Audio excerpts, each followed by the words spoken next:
Welcome to Buddha at the Gas Pump. My name is Rick Archer. Buddha at the Gas Pump is an ongoing series of conversations with spiritually awakening people. We've done about 610 of them now. If this is new to you and you'd like to check out previous ones, please go to batgap.com, B-A-T-G-A-P, and look under the past interviews menu, where you'll see them organized in several different ways. This program is made possible through the support of appreciative listeners and viewers. So if you appreciate it and would like to help support it, there's a PayPal button on every page of the website, and there's a page which explains some alternatives to PayPal. My guest today is Christian Sundberg. Christian lives in Erie, Pennsylvania area. When he was a young child, he remembered his existence before coming to Earth. While that memory left him completely for his early adult life, it spontaneously returned at the age of 30 as he took up a meditation practice and went through a personal awakening journey. He also began to have out-of-body experiences, which we might refer to as OBEs. Christian has worked for over 15 years as a professional project manager for complex nuclear pump and valve manufacturing products, Homer Simpson's old job. Christian has also presented at over 80 public speaking events, as he now seeks to remind others, in at least a small part, of who we all really are beneath the human play. So, welcome, Christian. Good to have you. And I've really enjoyed listening to your entire book, A Walk in the Physical. I felt like I'm totally on the same wavelength as you in terms of my metaphysical or philosophical understanding of things, and that every point in your book could be a springboard for a conversation about something.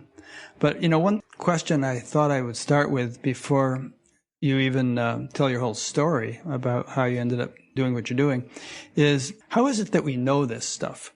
You speak quite authoritatively, even though not dogmatically, about all kinds of points that most people would consider to be mystical or hypothetical or philosophical or religious or something, but there's a certain confidence in your tone. And I can resonate with that. I mean, I kind of believe these things too, but do I believe them because I've read a lot of metaphysical books over the years and been meditating for a long time? Or am I actually tuning into some deeper knowledge and that's why it makes sense to me? Because this stuff doesn't make sense to everybody. A lot of people would think we're nuts, with the kinds of things we're going to discuss today. So how do we know this stuff? Well, the deeper parts of us are not just this experience that we're having, this physical experience and this character. The deeper parts of us know. We all sense it deep down. We may be very deeply veiled for a time. The human experience is a relatively extreme experience in the direction of separation, apparent separation. But who we really are, the substance of what we are, the substance of our spirit or consciousness, it knows. We all sense deep down in some way that it seems inarticulatable what we really are. And I recognize that I may have made certain statements in the book that sound confident, very confident. Most of the book is.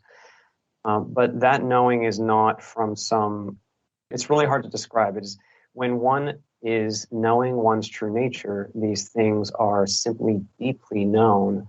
It is not a matter of reading a book or coming across some new intellectual understanding. Intellectual understanding is its own limited, human intellectual understanding is its own limited subset of a much larger understanding that takes place within us. So while we're veiled, we tend to very deeply associate with the limited human understanding, and almost exclusively, perhaps even for an entire lifetime.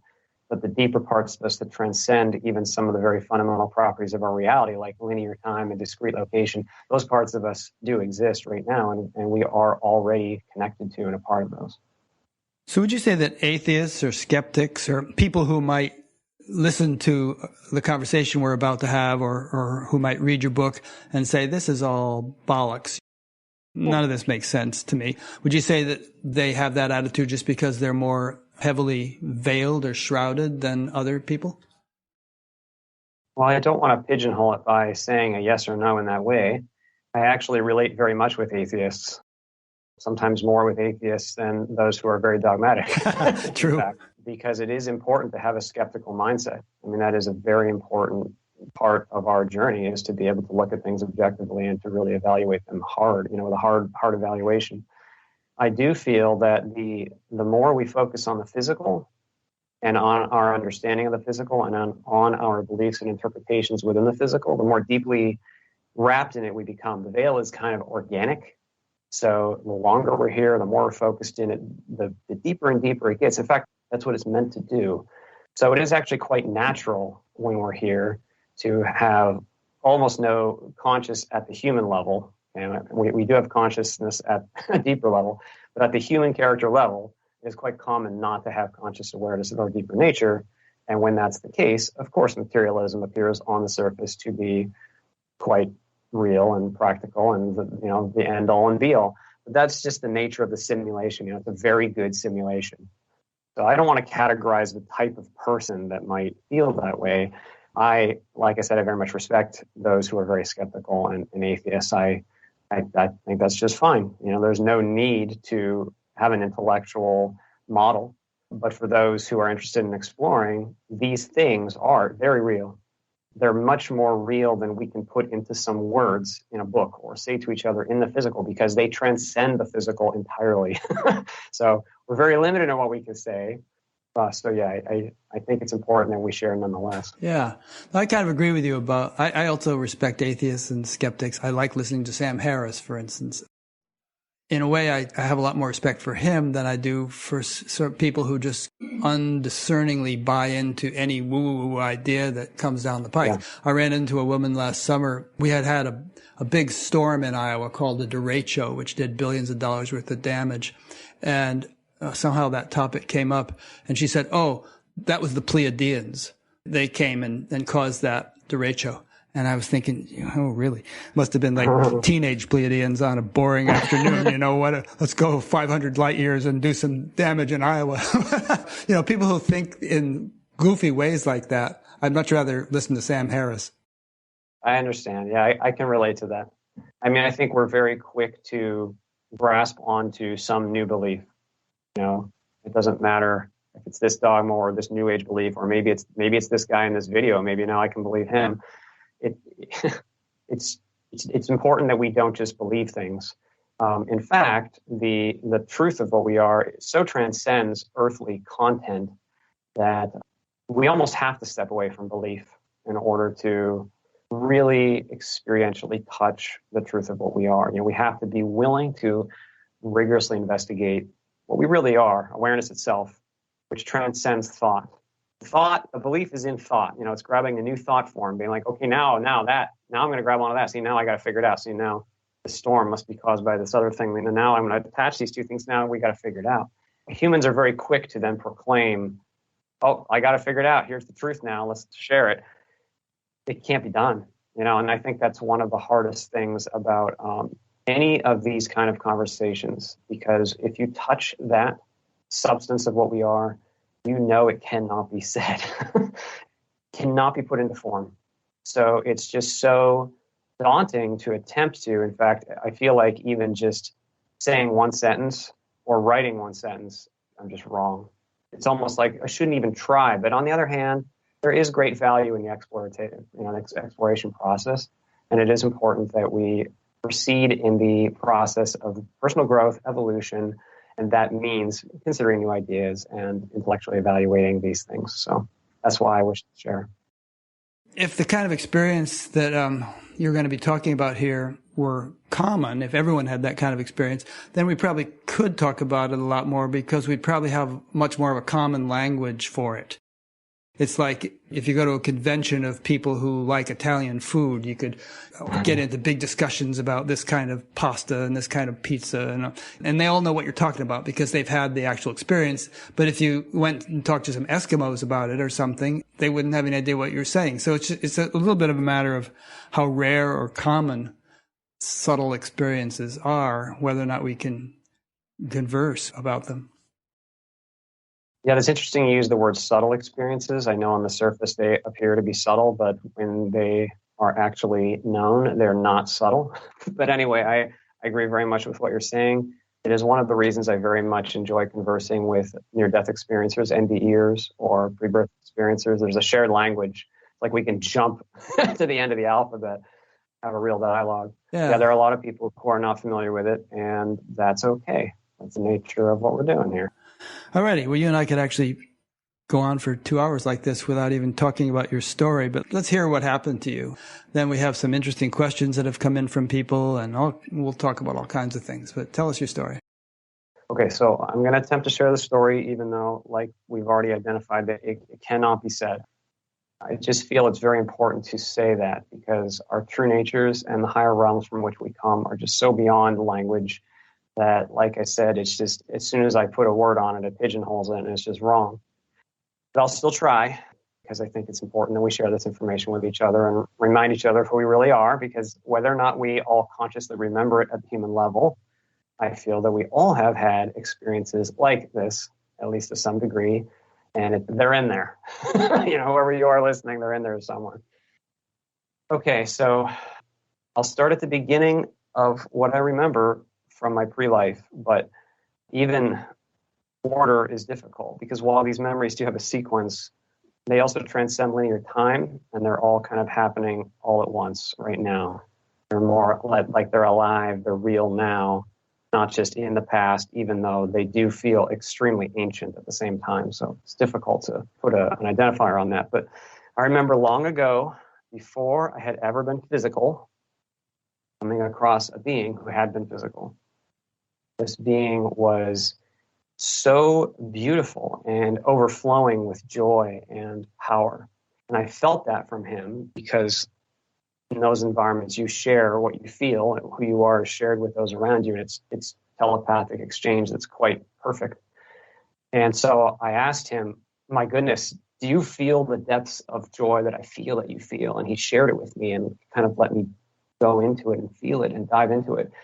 And I was absolutely amazed. And I said, what did you do? What could you possibly do to become this, to be this, to have this quality of essence or nature? And he shared with me, he shared with me several things, but chief among what he shared with me was that he had lived physical lives, and he had had one physical life in particular where he had suffered very deeply for years, for a long period of time. And the way that he chose to meet that experience, and the acceptance and the quality of intent, that's the Tom Campbell term that I love, the quality of intent that he brought into his experience there was so beautiful that it had allowed a certain refinement of his being, of what he was. And I asked him, were you healed? Because I could sense how deeply he had been, not truly damaged, but damaged is the only word I can think of, temporarily damaged through this deep experience of wounding that he had in this physical experience. And he shared with me that he was healed, and I felt the depth of this healing. And I said, I want to do that. I'm going to do that. I'm going to do that. And I was just so moved and inspired. And he said something to the effect of, yeah, that's what they all say. So what you've explained so far implies that in the realm in which you were living, people who had had physical lives were somewhat rare, because you ran into this guy and it's like, whoa, what happened to you? And it's like, apparently you didn't run into such beings all the time. So is that a true observation? Yeah, from the one specific memory that I have, yes, that would be true. We were with many beings at the time, but he shone or shined with a brilliance that was very unique and definitely got my attention. I don't know how frequent it is. I do have a sense that there are far more beings who do not incarnate into physical experiences of separation like this than there are that do. So we are the minority. I would say that. I wouldn't dare to guess. And I presume that they couldn't be identified in some geographical or spatial location. It's more a dimensional thing, which doesn't necessarily even overlap with our geography here, our location as Earth. Is that right? Yeah. Well, so all I can say to that is there is a vibrational geography. Okay, so there are many different reality systems, and the way that we experience them is rather unique, very different depending on the rules of each reality. Most are thought responsive. Earth is much less so. It's still thought responsive, but much slower. Because it's so dense. We learn because it's so dense. Right. Yeah, Earth is an extremely dense experience by comparison. So here on Earth, we experience spatial distance. That's one of the root qualities of what we experience here, but that is not a fundamental thing. In fact, distance is an illusion. Physical distance is an illusion. There's not really a physical distance. There's the experience of distance. There's a big difference there. But I don't think I'm going to try to identify how those places are separated. But I would say that there is a vibrational distinction between them that is very unique and potent, and perhaps very unearth-like. I mean, where I was at the moment, I remember coming across this being, I was moving across what I can only describe as like a landscape. I remember a visual experience of being with many, many other beings of light. I perceived all of us as being of light, and this being was with us doing the same thing, but his quality was hard to miss because of what he was energetically. Could it be that many of the beings you hung out with had earthly lives, but this guy was a much more highly evolved being among them, and so that's why he shone so brightly? I'm only speculating. If I try to speak to that, I don't know. I guess it could be, but all I know is I remember that his quality of his nature was significantly, like, breathtakingly beautiful compared to what I had sensed and who we were around us. I mean, if you want to put it in very crude terms, you could say I don't like these terms, but a young soul by comparison, something like that. I mean, we had less experience, at least not in that way. I had not done that before. And I feel that the others that were there in that environment, in that moment, were similar to me, whereas he was dissimilar. But I'm not going to try to speculate on. That's okay. All right, please get on with your story. Yeah, sure. So he encouraged me to go talk to my guides, and so I did that. So then I lived many lives. I don't know how many, but at least in the hundreds. And I went back to him later, and I found him, and I shared with him, see, I'm doing this. I'm in the process of doing this. And he was encouraging. So between the time you first met him and the time you went back to him later, you actually went through hundreds or 100 earthly lives? Yes. I don't know if they were earthly. I just know that I was physical. Incarnate lives somewhere. Some kind of physical incarnate lives. Okay. I don't know what they were. So then the majority of this pre-birth memory, though, takes place at a time that is somewhat immediately preceding this life, where I had taken a long break. After a previous incarnation, I just decided I was taking a long break, metaphorically like being on a long weekend that you're like not willing to give up, or a vacation where you're just like, I'm not going back to work. I'm not doing that. And I remember this guide coming to me over and over again, like, are you ready to go back yet? Are you ready to go back yet? And putting him off, like, repeatedly over and over. And eventually he came back, you ready to go back yet? And I said, yes, okay, now I'm ready. Are these guides people like you and I who have had earthly lives and now we're doing a stint as guides on the other side? Or are they of some other nature and serving, maybe they haven't even ever been incarnate beings? I don't know the answer. I'm just curious. I only know, I only know the quality of the nature of the being. So when we interact with each other on that side, it's very personal and exposed and true and colorful. So the nature of the being that you're interacting with is known and felt by you. So I don't know if this being was physical. If I just had to guess, I would say probably they have been physical, but I don't know that. Okay. All right. Yeah. I'm sorry. Continue. No, it's okay. So this being and I reviewed my state, who I had been, what I was, what I had known, what I had done. It was kind of like, this is really hard to explain, and this is a very crude metaphor, so please forgive the metaphor, but it's like if you looked at like a bar chart or something, like a vast bar chart, and it was obvious the thing that I needed to work on. I don't even like the word work on, but the thing that it would be best for me to engage and integrate and grow through. It was apparent. There were many qualities that I had and that I knew, I understood, that were a part of me, but there was this one area that it was just blatantly obvious. Like there was no like careful discernment needed. It was like it was like right there glaring, like, oh, yeah, I really got to do something about that. And that thing, the best way I can describe it was a fear that had overcome me in a previous physical experience. And this fear was so dark and so low vibration. And this previous physical experience, it had led me down a path where I eventually died a physically agonizing death. And I knew after that life that the fear had led me into this place where I experienced much pain. It had bested me, is the best way to put it. Like I was bested by this certain experiential vantage point, this certain low vibration fear. So I was super excited at the opportunity to re-engage this, because I knew that if I could meet this fear and integrate this experience, if I could do that, the expansion of being, the expansion of who I was, and even the expansion of all that is, would be just unfathomably beautiful. It would be the most wonderful, beautiful thing to be able to do that. But I also knew even then that it was like extremely low vibration. So I asked the guide, is it even possible? Like, is something this low, this far from source, has any being ever in all of creation ever integrated an experience of this vibration? And I was told yes. And you have all of time available to you to do so. There's no hurry. So I knew, and this sounds so strange to me now from the human perspective, but I remember knowing deeply in who I was that, well, if it can be done, then I will do it. If it can be done, then I will do it. Someone named Susan from New York sent in a question related to this very point you're making, and perhaps it'll help you elaborate it. She said, Christian has said he knows he is here to face fear.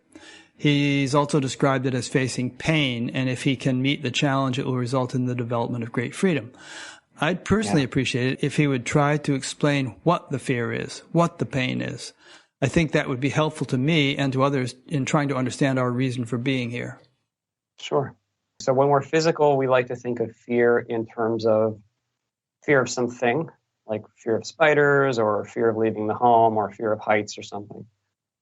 But fear is actually a vibration which is very dissimilar from our native state. It is a self-perception that is not in alignment with the truth of who we really are. So when we perceive something like, I am not worthy of love, and we believe that, we suffer, we feel pain, and fear can arise, because the truth is we are worthy of love. Or we might feel, I have no freedom in my life, or I have no power. These perceptions that we buy into are not in alignment with the truth of who we really are, and so they prompt fear. There's a line in the Upanishads which says, certainly all fear is born of duality. When you refer to what we really are, would it be true to say that what we really are is beyond duality, and that because we have stepped out into the dualistic field, fear is kind of there's a certain root fear that we all possess? Yes, I think so. If you want to identify a root, I'll get back to the original question in a moment, but to speak to this root fear idea, the root fear is that separation is not our natural state. We're veiled right now. So when we're veiled, we experience being separate. Like everybody here feels separate from the objects around, well, most people feel separate from the objects around them and from each other. And there's this unnatural disconnectedness, and our native knowing is gone. So we feel like we don't know, kind of in the dark, and we're not connected to each other. So that state of separation is something that is very non-native. And so while we're here, fear arises naturally, and then the ego is just the portion of us that arises to try to fix the problem, because now there's this big problem, right? Now we're separate. I don't like it. It doesn't feel good. I don't know what's going on. I don't have any power. I don't feel loved. I don't like it. So the ego is just grabbing onto whatever it can. Okay, now I have power because I can do this, or now I have value because I belong to this group, or whatever. Whatever tricks the ego is going to play to try to fix the problem. We just want to very broadly paint a broad brush. That state of separation prompts a root fear in us, because we're in duality. Now we think that duality is fundamentally real when it's not. In my case, this fear can best be described as the fear of being in a state where I perceive that I'm unable to escape pain, mixed with a feeling of being too proud to suffer. So like, I reject this suffering. I can't tolerate this. I'm not going to tolerate this. I'm too proud for this. That vibration of rejecting my experience and not being able to escape pain is the fear. So when I was 22, I had a traumatic experience in Chengdu, China, and I had a heat stroke, and I was in a Chinese hospital for 4 days. And whether it's the many bags of potassium they gave me or something else, I don't know, but I experienced this neurological burn that was extremely physically painful, and then that led to an extreme psychological pain because I could not escape this pain. And so I was traumatized because at the moment I could not tolerate it. So I rejected it entirely and blocked it all off. And I went through counseling for 7 or 8 years to try to process that experience. And I did, layer by layer, through what's called EMDR therapy, meet these many layers of fear that I had that really went back to my childhood, but climaxed at this grand traumatic moment when I was 22. And after years of counseling, I did end up finding the root fear, this terrifying moment when I was laying in a Chinese hospital bed, feeling like I was going to die and that I had no power to escape this agony that I was in after my heat stroke. I can see it now. I can talk about it now, but at the time it was quite just breathtakingly painful to even look at. So that's a way to, okay, so that's my description of the fear, but it has to do with the vibration, because the truth of our being is total freedom, total love, total joy, total peace. And so what we do is okay, this is a crude metaphor, but if the source is like, I don't know, this is a duality. I'm presenting this in duality, so it's automatically not going to work. But I'll try. So like, if our source is where we start, and then we can go this far away vibrationally to this type of experience, or maybe even this far away, or maybe even this far away. The further we can go in experience space, that is vibrationally, if we can integrate that experience and process that, and when I say integrate, I mean meet it in such a way that not just intellectually, but in the being, as Tom Campbell says, at the being level, at who you are level, you totally engage that experience and process it and come to terms with it and accept it and integrate it into who you are in such a way that it is no longer painful. If you can do that all the way out here, then there's this expansion of being that is breathtakingly powerful, because we've come so far away in the physical that to do that here enables a fantastic amount of expansion, a huge amount of expansion that is not possible in other reality systems that are less strict. So this actually relates to a question that Frank in Norway just sent in. He says, how do we contribute to creation with human creativity in ways spirits do not? So in other words, what you're saying is, as a non-corporeal being, we gain something in physical reality that we just couldn't without gaining a physical body. So there's an evolutionary purpose to our coming here and being faced with challenges, sometimes extreme challenges. Yeah, exactly.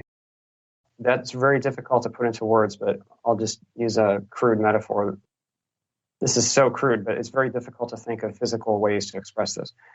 So if you're sitting on your living room couch watching the television, it's super comfortable and nice. You can sit there all day. You just sit there forever, and then eventually you say, I think I'm going to go for a run. Why would you ever voluntarily get off the couch, go outside and run and put your body under stress and maybe suffer for a while you're running? Why would we ever voluntarily do that? Well, there's something that is available, a growth that is available only under the stress of the run. So now that's a very basic metaphor. Here, what we are experiencing is the stress of the counter pressure of circumstance, the counter pressure of duality. So when we know pain, we know real pain here. We really experience pain here, sometimes a lot of pain. What kind of choice making, what kind of intent, that's the key. What intent can we bring forward, even in that circumstance, when it's hard, when it's painful? Can we love the person next to us even when we hurt, or even when they've been unkind, or even when our bodies are failing, or even when whatever, all the circumstances of life? Can we do that? Because this is the place to do that. And when we can bring forth that quality of intent, even in the rich contrast, that allows a refinement of who we really are, which transcends the physical. Okay, so then the physical's over. Now you step out of the highly constraining environment, but you retain the qualities of your consciousness that you developed while you were engaged in the physical. I don't like to only pigeonhole this, though, to just like personal development. There's a huge amount of development.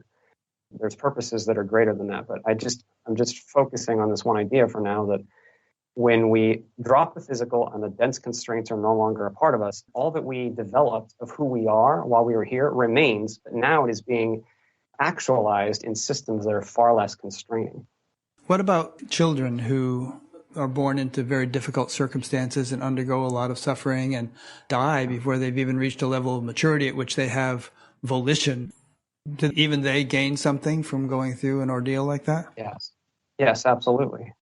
It's the human portion of us that typically thinks that success means achieving some level of some kind of maturity, whether it be physical or societal or something, and then getting something done.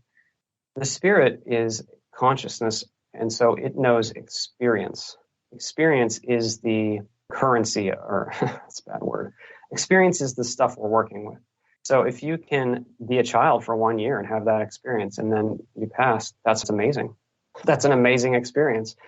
And also then others that were affected by you and experience being with you here in this context, it's amazing for them because you added to the context for them. This is actually a good segue for you to continue telling your story, because you had one lifetime in which you didn't even live to be born. You died in the womb. So continue with your story. Yeah. So that is, after reviewing this, they brought me a life, not this current life, but an immediately preceding life that was perfect for my intention. And I reviewed that life and I accepted it because it was super appropriate for my intention. Like the life had to be vibrationally appropriate and work circumstantially with what I wanted to do, what I wanted to experience. And it did. It was very appropriate. So then I had to accept the veil for this life. This is the thing that I remember most. That is the process of allowing the veil to come over me and feeling the vast plummet in vibration of what I am down into the physical vantage point. I like to describe it like a pitch. Like if you have an amplifier that's producing a pitch, like, and then you turn the knob down, and then when you get to the bottom, you turn it down some more, turn it down, keep turning it down some more, and then when you think you're at the bottom, you turn it down a few more times. That's how it felt in the body of my consciousness, to go from all connectedness and all knowing down, this incredibly deep drop down into the comparative darkness and separation of being in the womb. Like I felt like being erased or being cloaked. And then when I arrived at the physical place, which was as a physical body in the mother that I had not been born yet, when I arrived to that place, it was very separate and dark and alone, and I didn't have my knowing, and I did not like it. And so within a few seconds, I reacted very strongly in fear. I mean, this goes back to your question about the root fear. That root fear arose mightily in me, and I was like, I am not doing this. This is so dark. This is so low vibration. I am not doing this. And so I mustered my might, and I smote the veil. I fought my way out. I pushed past it. And as I did that, I became aware that I had inadvertently killed the fetus that was to be my body.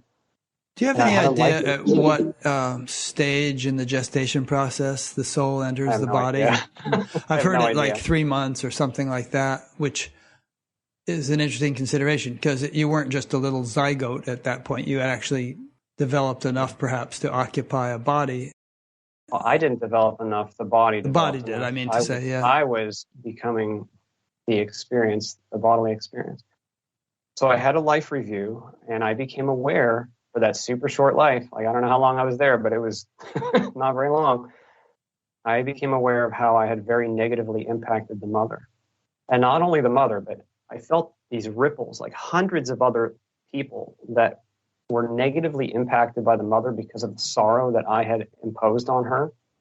It was like I felt that I had heaped difficulty on the mother and hundreds of other people. And I knew them all. They were all my family, my friends, and these players in the game that were playing the human game and I had so much respect for these other beings that were willing to be human, and I had only made their journey more difficult. Yeah, good going, dude. Yeah, exactly. That's how I felt. From the other side, you know that everything is okay. You have a very tangible, like it's very clear that it's just a play, it's okay. But I was like, oh man, I got to do something about this. I have so much fear. Like, this is too much. So I knew that I still had my attention to face and process this fear, but that life opportunity was wasted. So I spent some time in what can be called a veil acceptance simulator. I don't know what it is, but it's a place that I went was like a room where you can practice surrendering to the veil. It's not a real veil. It's like a mock veil. It's kind of like jumping into a dark pool or something and having them plunge you under the water, and you just practice like letting go and being okay with being under this dark water, and you can cry uncle if you want to get out, because it's not real. Kind of like a flight simulator for pilots. Yeah, like a flight simulator for incarnation action. Okay, so I did that for a while, and then they brought me this current life. So I reviewed this life in incredible detail. I reviewed what can only be described as a vast flowchart of millions and millions of possibilities of how this life might unfold and what it would be like to experience it and be it. It wasn't just physical events. It was more like, who would I be? What would it be to be Christian, this human, at these various stages? It was kind of like if you took a tree and laid it on its side and the trunk was very thick and the branches were thinner, and you started at the thick end and then you kind of worked your way out as the life progressed. It was like that, except there were millions of possible branches, some that were extremely likely and some that were much less likely.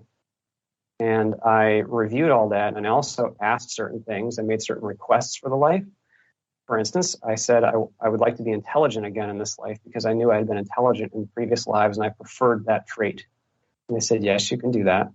And I also knew that my parents were important. They would bestow certain qualities to me. Like, for instance, I knew that my father would instill a confidence in me and that confidence would be paramount to me being able to have a rock to stand on to meet this fear. I also knew that it was important that I be male.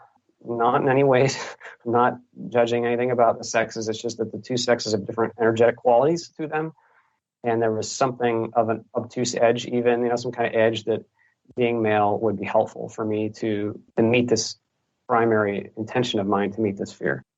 So I reviewed all that and I was super excited. Like, if I could just communicate one emotion that was like the key emotion, it was incredible excitement. And I felt so deeply honored that I was being given the opportunity to be a human and to play a human life. It was like being given the most precious gift in the universe. There's only so many slots, only so many precious character opportunities. And to be given one of those is like, oh my gosh, it was just like being given the most precious gift in the world. Okay, so I remember there having to be a moment to accept the life. I don't remember that moment, but I do remember then the next thing is being in this place where, actually just before that, I was in this like waiting area, waiting for it to start. And I remember this guide coming to me and then like suddenly grabbing my attention, almost rudely, not rudely, but just very like abruptly, like, go now, like now you're on Earth time, you got to go now, like if you want to do this now, like jogging me out of higher time or something to get focused at the right place. And I was then with these beings in this place that I can only describe it as these beings as like technicians. And this place was like, it looked like a pit or something. And these technicians, these mechanical beings, do this thing where they apply the veil to you. Because the life has certain qualities and the body has certain qualities and limitations and the soul has many rich personal qualities. And they do this thing where they like make the veil fit. Somehow they make it, it's like organic and they make it like jive. And they asked me one last time, are you sure? And I knew that this was the last moment. If I said yes, then there was no going back. This is like, once you press this button, you're in the roller coaster for the duration of the ride. And so I said yes. And then I remember the veil coming over me once again, and this huge plummet in vibration, down, down, down, down, down, down, down, down, down, lower, lower, lower, lower, lower, lower, lower. And this time, just basically just trying not to fight it. Don't fight it. Just let go and let the veil do what it will do. Let it take hold of me. Surrender my control to it. It was important to surrender to it. And so I let that happen. And then moments later, I was here deeply in the darkened, separated, dark is not the right word, but the separated state of being veiled. And I sent one message back to the technicians. Did it take? Like, did the veil take? And they sent one message back, yes. So I was super excited. I'm like, okay, I made it. Awesome. I'm here. So then I was there for a while. And then I said, I'm not doing this. Once again, I was like, this is so dark. This is so separate. This is so ridiculously low vibration. I am not going to tolerate this. So once again, I began to muster my might to find my way out. As I did that, the most holy moment in my whole earthly life happened. The Spirit of God, or whatever word we want to use for it, the great Spirit of the I Am, the light, came to me and showed me experientially all that I really was, the stars and the whole universe, the galaxies. I felt our own sun, the sun of Earth, churning within me, and it was churning in bliss. It was just like this burning, rich, deep bliss of being. And I felt connected to all things again. And the Spirit said, this is still what you are. You can never not be this. So that moment is the most precious moment of my physical walk. It calmed me, I was like, oh, that's still what I am. That's beautiful. So that allowed me to just relax and be in the womb. I get the feeling that the reason that it makes you so emotional to think of that was not only the profundity of the experience, but the sense of love that you were feeling, the amount of love for you that this intelligence who showed you the experience has. Yes, that's true. Love is our very nature. It's what we are. It's beautiful. It was like what I was afraid of was losing what I am. And I sensed that I had not lost what I was. Right. And you could actually say that to all 7 or 8 billion people on the planet, right? I mean, yes. Theoretically, they could all have that experience and realize that that's what they are, and that would be true. It's just that it's rather rare for people to have an experience like that, but it's nonetheless true. I think it's not rare. It's just veiled. Yeah. Well, in other words, it's veiled, so it's there. Not consciously aware. It's actually there, but it's covered over. So then the next memory I have is of being born. I remember the shock of being born, the temperature, cold, touching, light, sound, just all stimulus happening, and I had no idea what was going on. I had no intellectual understanding at all. I was just dumbfounded. I'm like, I don't know what's going on, but this is intense. There's people touching me. I remember looking at the nurses, who I now know that the nurses at the time, I just knew that there were these beings taking care of me and addressing me somehow. And I was like, oh, who are these beings who are taking care of me? I felt so much love for them. I remember feeling like an intense amount of love for just everyone in the room. And I have just one visual image memory of the day I was born, the layout of the room, like where the bed was and where the window was and where my mother was, where the heating grate was. And then after that, no memories for quite a while. I mean, I have some spotty memories of being in my crib here and there, but when I was about maybe like 3 or 4, I remember being aware of my pre-birth experience and assuming everybody knew we were just visiting, like this is just a neat place we're coming to visit. And I had assumptions that certain things in the other realities that are true would be true here. Like, for instance, I assumed that we would be able to feel each other's emotions here. You can't do that most of the time. Most of the time we feel separate. And I remember assuming that if teachers or leaders, anybody in a position of authority or power, that they would be loving and wise, because in the other reality systems, any being that's in a position of, I don't want to use the word authority, but a position of help or leadership is loving and wise. That's why they're in that position, because they're loving and wise. Man, it's taken me my whole life to really come to terms with how untrue that is many times on Earth. It's just not yet how our society actualizes. So that's a summary of the experience. So I had that memory until I was about 5, definitely lost it by the age of 6 or 7. I had no memory of that. I grew up. I had my traumatic experience at age 22. And then at the age of 30, after I began meditating, after a few months of meditation, I began to have brief at first, but very impactful non-physical experiences that were very eye-opening. They were very not subtle, shockingly, how could I experience that? That was crazy. And then as those experiences started, I also began having these memories return. But as they returned, it wasn't like, ta-da, it was like they were always there. I could just see them now. And it was like, how did I ever forget that? It was the most natural thing in the whole world. And it was just always there, but I just didn't see it. I did not share this experience for the first 7 or 8 years. I felt like it was not the right time. And I just felt like it just wasn't, the ground wasn't fertile. But then a few years ago, I felt like, okay, you should share. So I'm doing it. I'm sharing that message because that's what we really are. We're not just this human character walking around living these lives where we feel fear and limitation. We are so much more. And, I feel like if we can just remind each other of that, then man, that can go a long way to helping that love, that higher nature to come into this very dense place to actualize for each other. It's a great thing if we can do that. I was reminded as you were speaking of a quote from an Indian saint named Swami Brahmananda Saraswati. To get a human body is a rare thing. Make full use of it. There are 4 million kinds of lives which a soul can gather. After that, one gets a chance to be human, to get a human body. Therefore, one should not waste this chance. Every second in human life is valuable. If you don't value this, then you will have nothing in hand and you will weep in the end. Because you are human, God has given you the power to think and decide what is good and bad. Therefore, do the best possible action. You should never consider yourself weak or a fallen creature.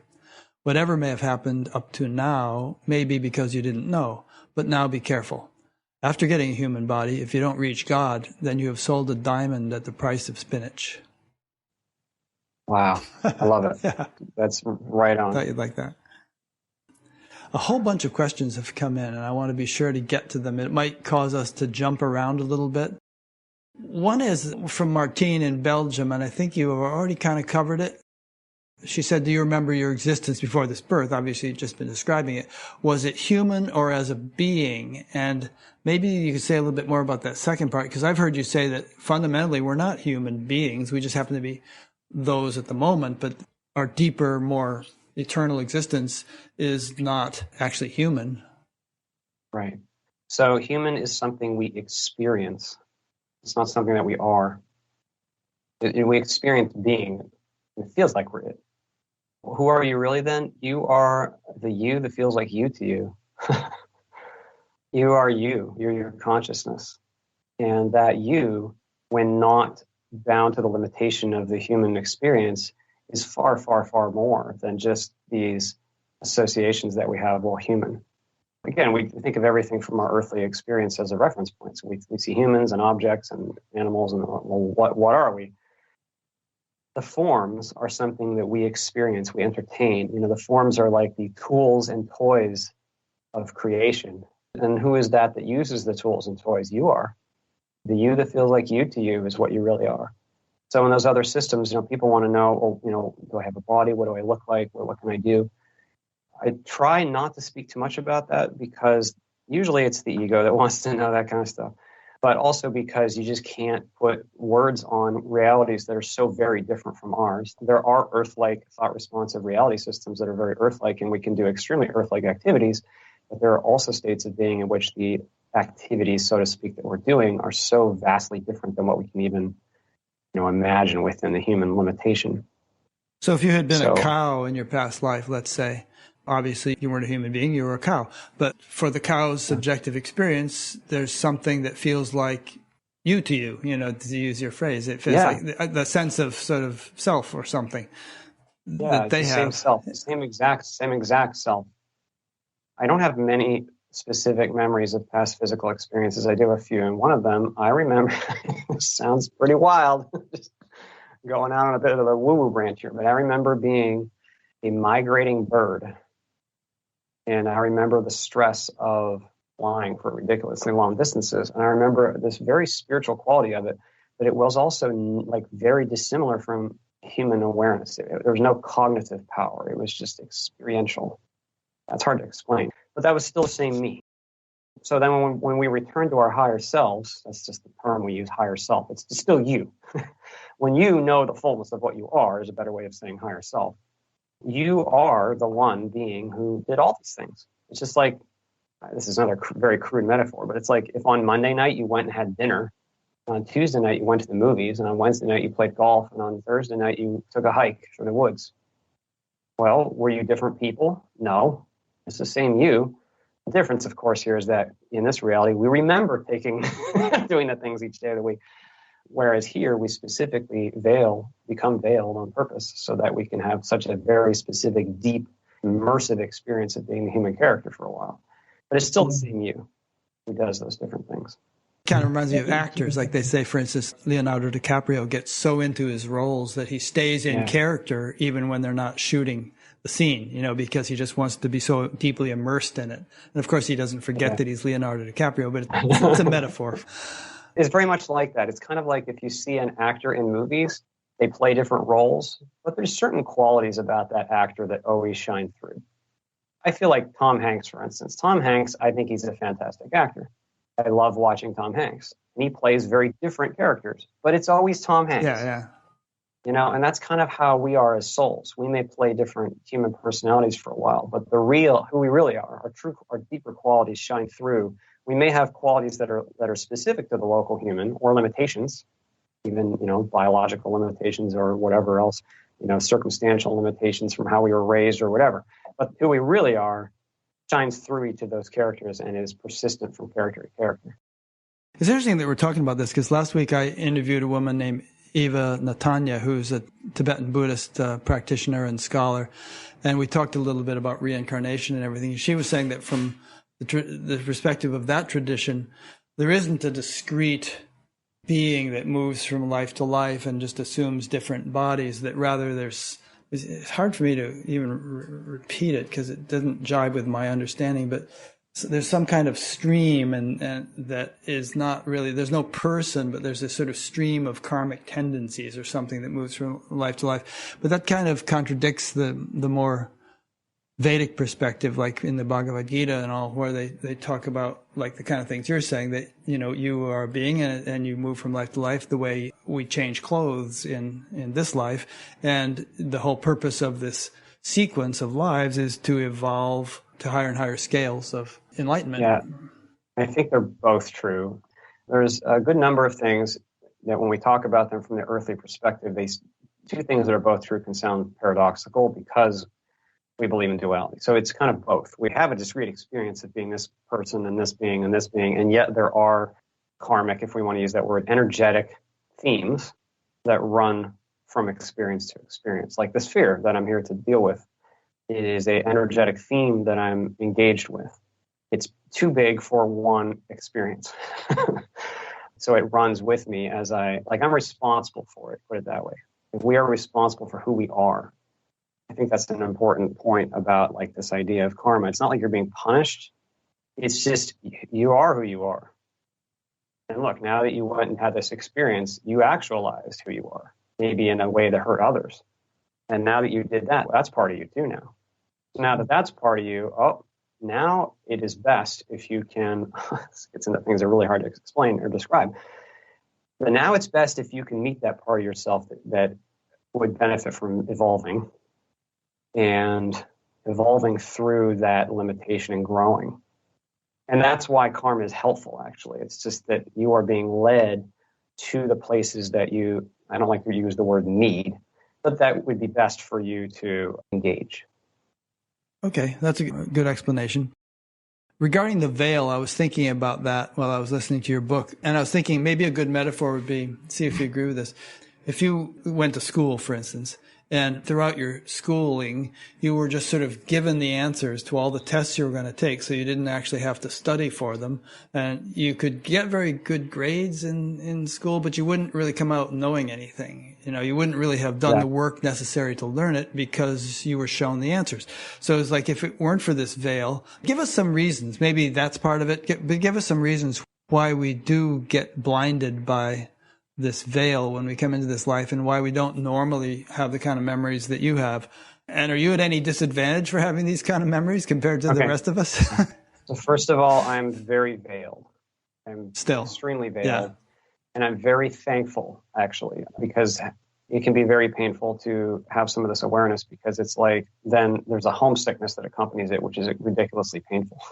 So I'm very veiled, and in fact, I have felt called many times to focus physically so that I can deepen my own veil. So I do that.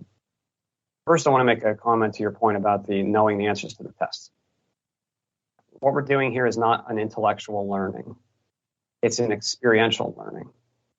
The goal is not to get 100% on the test when the system already knows the answers to the test. That's not the goal. The goal is to experience being the person who's taking the test and growing as a result of going through the process, not just achieving some end. The experiences themselves are teaching. They are like a language for the soul. Okay, so then the first reason, why do we become veiled? Because how would you be a male named Rick who gets up in the morning and has to go to the bathroom and eat your breakfast. Worry about your next guest and scheduling it. And maybe your wife said something to you today that you're thinking about, or maybe, whatever all the context. You wouldn't be that perspective if you were the higher perspective. You would be the higher perspective. So the veiling is very additive, actually, because it allows a fresh personality to develop within a specific context that is immersive. The immersiveness of the experience is meaningful for the quality of the experience. Now, can you have an experience that's not immersive? Yes, of course. There are many reality systems that exist where spirits will engage in experiences that are not veiled, or maybe less veiled even. But this type of experience is far in the direction of apparent separation. We're not actually separate. We're never actually separate from each other or from source. It's not possible. But we do have an experiential distance. We've come really far. Like this universe is like us pushing the boundaries. Like, can we take it to this next level of rigorous separation? Because it is in that contrast is the very value. So one is it allows you to have, one reason that we're veiled is it allows you to be the human character. Two, it protects you from homesickness. Because if you remembered and knew consciously the beauties of the higher realms and of what you really are, like you wouldn't be going to work in the morning. It'd be a mess, because the reality of that is so rich and so beautiful. And so these kind of tie in together. Then the third one is it allows you to not get distracted because you're focused completely on this. Yeah, so I guess that's the best way I can put it. I do mention a few other ideas in the book, but I feel like those are the high level. That's the high level explanation, as I understand it. I mean, I'm not claiming to have all the answers. So part of my pre-birth memory that I didn't mention is I remember, again, this is going to sound strange. I'm just going out on a limb here. But I remember when our universe was to be created. There was this moment when this intent was being issued forth from source, and we were all involved. It was like a big, huge collective, like, yes, next level time. Like there's this huge in-breath and out-breath of manifestation of universes, we'll say it that way. And so we're getting ready for the next level. Like, okay, we're going to take it up a notch, and we're going to go even more deep, rich, separate. So exciting that we're going to do this.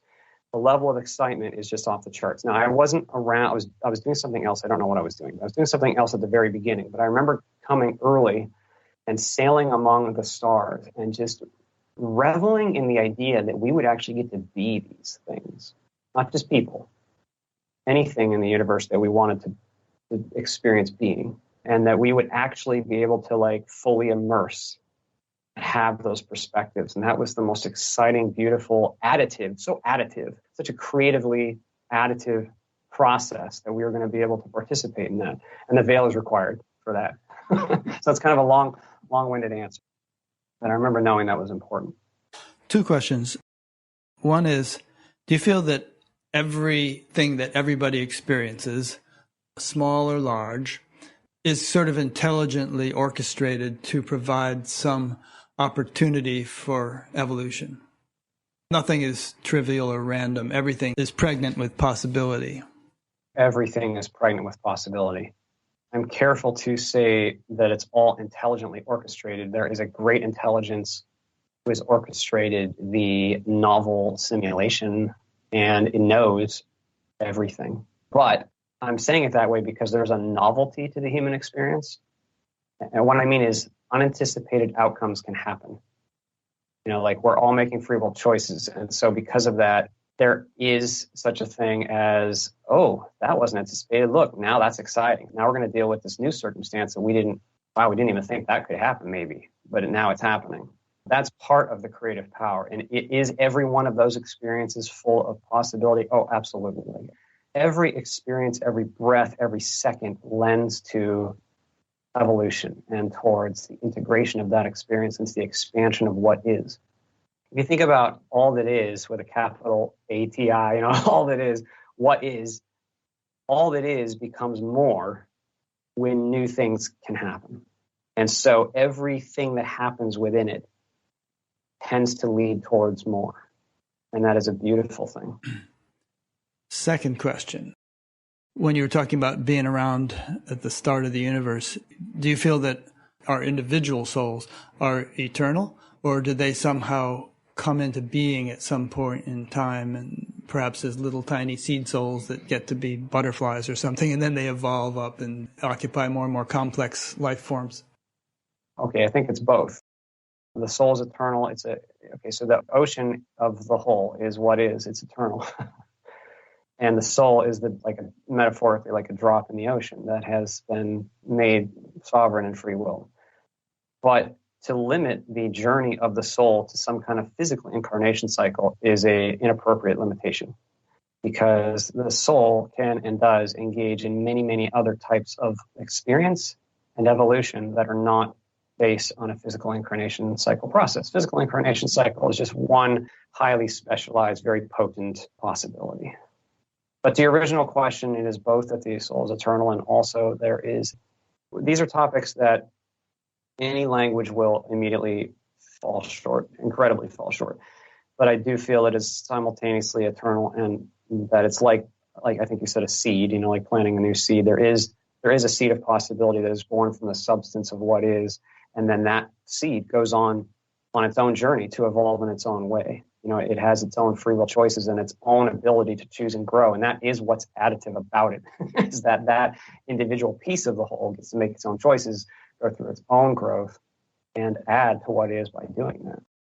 The Hindus, at least some of them, believe that the universe is cyclical, that we have a universe and at some point it collapses down, and then we don't have one. There's a period of rest, which they call pralaya, and then eventually another universe comes out. But they say that all the beings in the universe actually go into that rest state at the time of the dissolution, and then the very same beings come out again and resume whatever level of evolution they had when they went in, and pick it up from there.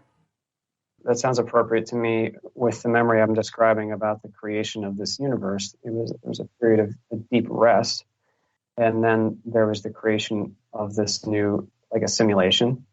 I can't speak to what we were doing or anything. I mean, this is so beyond language now. But as a basic metaphor, I think that's about right. And so obviously you're on board with the notion of free will. Well, yes. It kind of sounds like, the play is scripted, but there's plenty of room for improvisation. No, the play's not scripted. It's just the system knows us really well. Well, like you said, before you came into this life, there was a great deal of planning and like a big database with branches and all possibilities. That's not a script, though. That is a prediction about how it probably will go. But it's not scripted. Scripted to me means pre-established. It's not pre-established. Free will happens. It's just that, as Tom Campbell puts it, the system has all the data. And it knows all your history. It knows your choice making and the choice making of everybody else. And importantly, there are energetic themes that not only the individual is going through, but so in a given simulation like on Earth, the human collective consciousness goes through eras, shall we say, energetic eras, where it explores a broad theme and then moves on and explores another broad theme. I'm generalizing, but I'm just saying that there are these kind of seasons energetically that occur within a given place or a group. And so the system then knows that that's happening and that is the general direction. And those are this word is general, but the energies at work. Those are the energies at work. So it can predict very well what is likely to transpire once the free-willed participants are let loose within the context. Like, the context is known. Everything about the context is known. Every detail about the context is known. The only thing that's not, and then the decision making that will be made is anticipated, but yet free. I interviewed a guy named Rob Schwartz, and one of the things he says is, feel free to disagree with him, he wouldn't be offended, but one of the things he says is that the major events of our life are kind of not predetermined, but we kind of like review them before we're born. We think, all right, well, I'm going to get hit by a car or marry this person or, get this disease or whatever. But then once we get into the life, then there can be all kinds of fine tunings and changes and even changes in plan. I mean, and perhaps if we work out the karma for getting hit by the car, then we'll just stub our toe instead or something like that. But there are certain major things that are set up in advance. Even things like, I'm going to be a murderer or an abuser or something. We agree to take a certain role because it might serve some kind of karmic purpose, even though it would be seen as very odious. So in my pre-birth experience, so I knew that it was extremely likely that I would suffer a trauma in my early 20s that would crush me and allow me to re-engage this fear. And indeed, that was integral to my purpose. So that was, in a sense, pre-established. So when I say free will, I don't mean free will to choose any choice in the entire universe. Once you're here, you have to you have to follow the rules. You got to choose things within the context. But you have wiggle room. You make choices from what's available to you to make choices from. And what you know you can make choices. I mean, a lot of people have a lot of choices available to them that they don't see. That's quite normal too. So as an example, in this case, I knew that this body has a physical limitation that other bodies don't. And that many spirits would pass it up, actually. But for my purposes, I knew it was very helpful because it would cause a day-to-day discomfort in my experience that would pressure my ego. It would make sure that I did not become an egoic monster because I would suffer. And I knew that was helpful, actually. So now that I'm here, I have the ability to choose what I'm going to do within my decision space. That's Tom Campbell's term, decision space. But I still have this limitation in my body, and that was known beforehand, just as the trauma that I would very likely experience was known beforehand. So I don't see any disagreement with Robert Schwartz's. I read a part of one of his books. I thought it was very interesting. I don't really see a disagreement with that from what I experienced. And I can only speak to what I experienced. I have not, as Robert's interviewed many pre-birth experiencers, I don't have that kind of research under my belt. I just know what I reviewed before I came here. Okay, good. Incidentally, I've interviewed this Tom Campbell you keep referring to, and people can find that on Batgap, and there's a lot of other stuff of his online. He wrote a book called My Big Toe. TOE stands for Theory of Everything, and he's a very interesting guy. Let me get to some more of these questions. So here's one from Mick Cush in Oregon. On the other side, are there parallels to the organizing principles behind earthly society?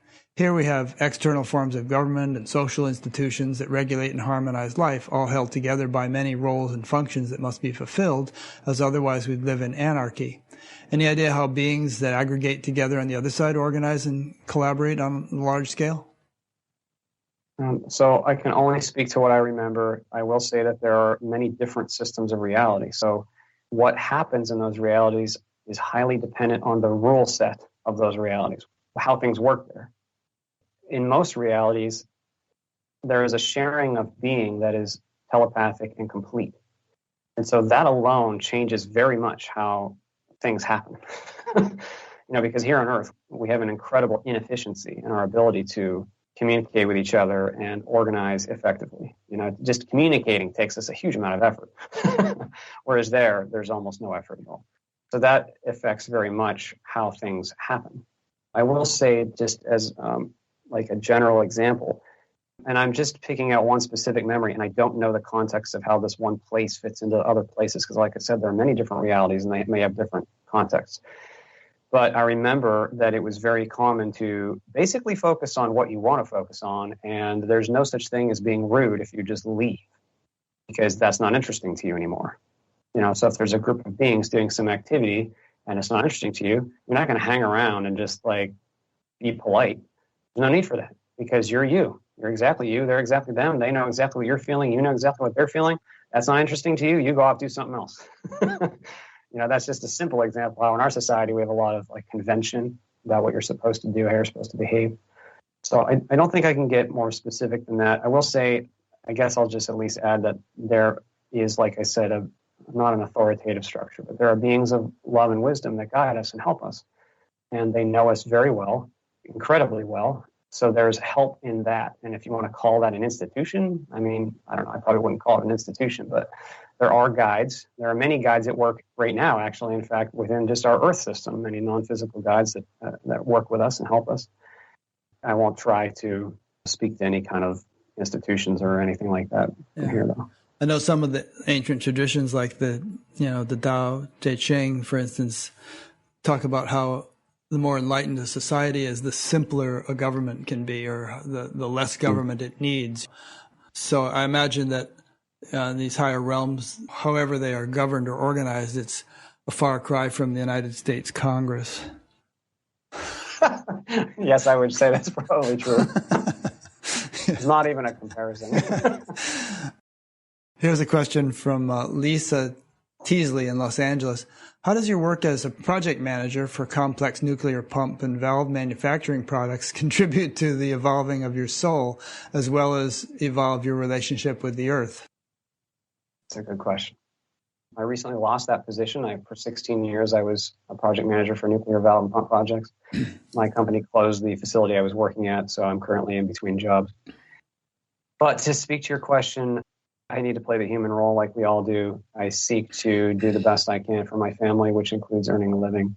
But I also feel that presence can be brought into any role.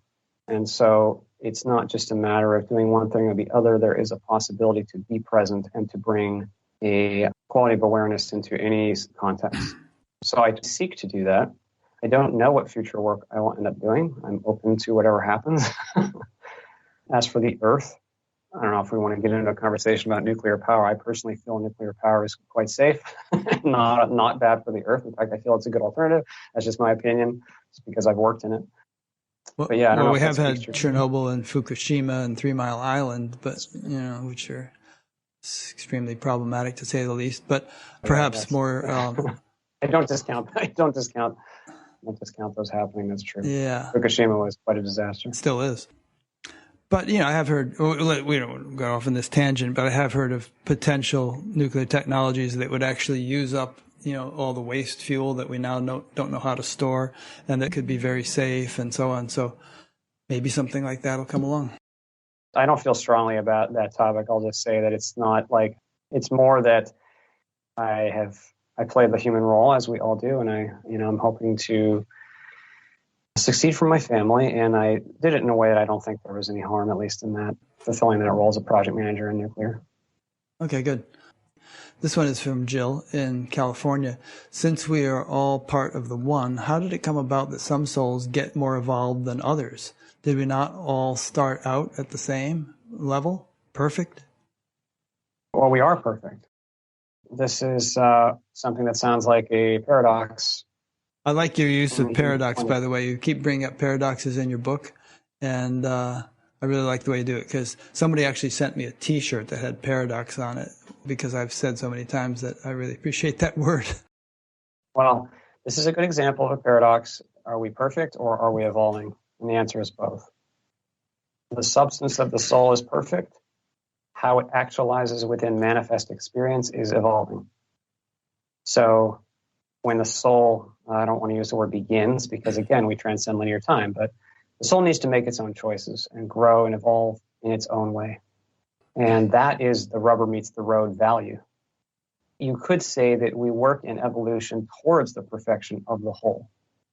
And the whole itself is ever refining also. Now, I don't want to say source is imperfect. That's not true either. But it is ever refining. There is a never-ending process of evolution that is taking place, which is constantly adding to the joy and the love and the creative manifestation of what is. And you and I are participating in that process now.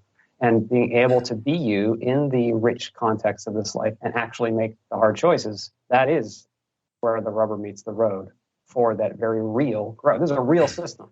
It's a real thing. So it has to make real choices in real environments that could be real difficult at times. There's a British friend of mine, philosopher named Tim Freak, who's been on Batgap a few times, and he has this belief that that God is somehow coming into existence as the universe comes into existence. And St. Teresa of Avila, in fact, said it appears that God himself is on the journey. But I kind of argue that, well, to even have a universe, you'd have to have all the laws of nature that give rise to it in some kind of latent form, within the unmanifest field from which it arises. And Yes. they'd have to sort of be able to function perfectly as they emerge, or the universe wouldn't be able to emerge. Then there's this fine-tuning argument that people, intelligent design people use, that, or people like Robert Lanza, biocentrism, that there are so many variables that have to be just right, or we wouldn't either have a universe, or we wouldn't have a universe with any life in it, and so on. So, I don't know. Can you riff on those ideas that I just brought out? So you're talking about what Tim Campbell calls the rule set for the reality. So that is, if you imagine you create a video game and you create rules, how does the game work? Well, Source has had a heck of a lot of experience over many iterations of experience. So it very much knows and understands what works. Of course, it's going to set the rules in such a way that there can be evolution. And so once it is initiated, then free will participants apply themselves within the context being the rule set now that we have to work with. That's our physics. And now we choose. Now we play biological creatures. Now how do we do? What are we doing today? We're having this conversation over the video. Now we're choosing how to actualize here through the physical. And this physical maintains and sustains and continues to operate because of the rules that have been set forth for it. But it's just like Tom says, it's like a virtual environment. That's just the way it was made. And it evolves as we evolve because it gets kind of set loose, and then it transpires. Manifestation happens, evolution happens, and it's a beautiful process, a rather huge, beautiful process. So are you saying that Source is this vast repository of knowledge and experience and data, or whatever we want to call it, and that it actually, despite how vast it is continuing to evolve? And are you further saying that the universe itself is, or universes perhaps, are the means through which it evolves? There's that saying, I am one, may I become many. Or is the becoming many a way that this source actually becomes even more than it already is? And so the entire shebang is like this huge evolving thing. Yes. Though I don't want to pigeonhole the purpose of physical creation just to that and say, Source has to evolve, so it's going to do this thing. It's not about need. It's about love and joy. And evolutionary. Yes, so evolution continually is happening because joy and love are good to know and to experience. And so what I'm saying is evolution through manifest creation is an expansion of love and joy. The ability to make choices within this context, to be these characters and to make these beautiful choices every day through all of our contexts is a beautiful process that adds to love and joy ultimately. And that happens through us, through the individuals who are a part of the one. So yes, that is true. Now it's also, we're just also incredibly creative. Like as spiritual beings, we are just so powerfully creative that we also really just enjoy seeing what we can do. Like there's like a curiosity element to it almost, like a very simple, beautiful creativity, a curiosity to see how creative we can be in this kind of a way. And that is also a part of why there's so much manifest creation. Like I said, the forms of our lives are like the tools and toys, of spirit, of consciousness. And this is just an example of, wow, can we really do this? Can we really take it to this extreme separation and get super dense? Let's try it. And there are many beings who won't I don't want to use the word risk, but won't choose to have this kind of, this level of separation. But those of us here who are human are the ones brave enough to do that. Yeah. So we're creative. And it said that, man is created in the image of God. But when you look at God's creation, it's a heck of a lot more creative than we are.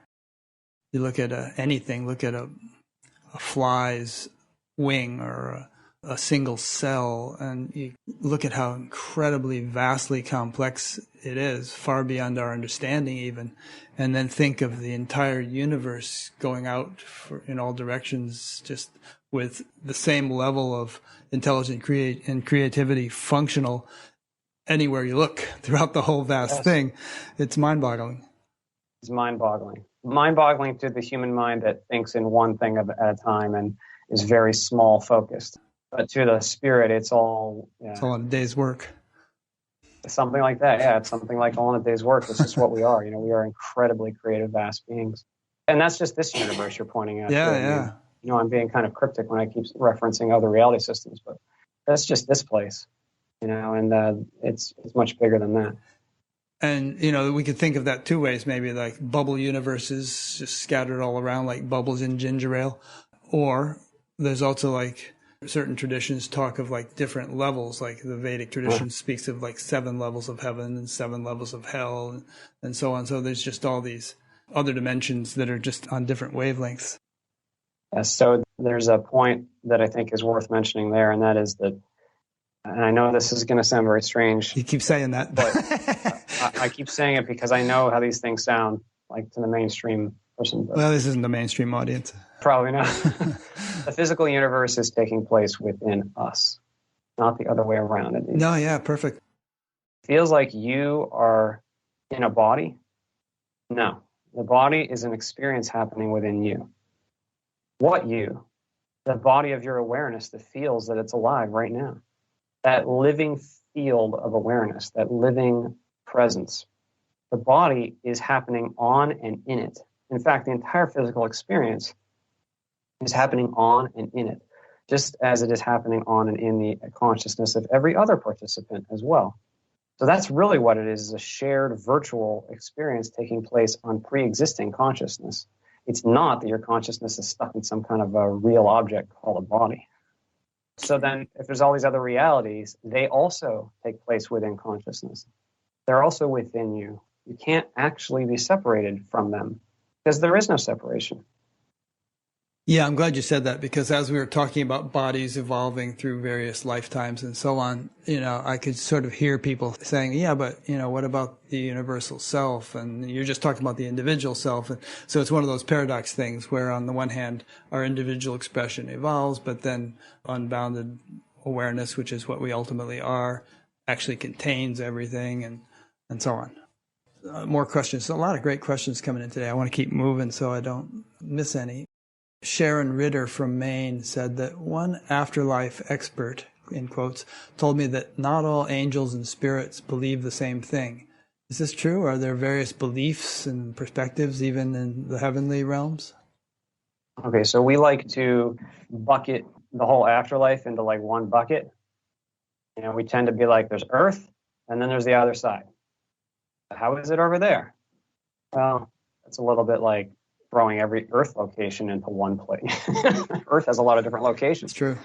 Our physical universe has a lot of different locations. Other universes have a lot of different locations. So I'm just saying that in the context of the question because it depends on the state of being at which is happening in a given reality.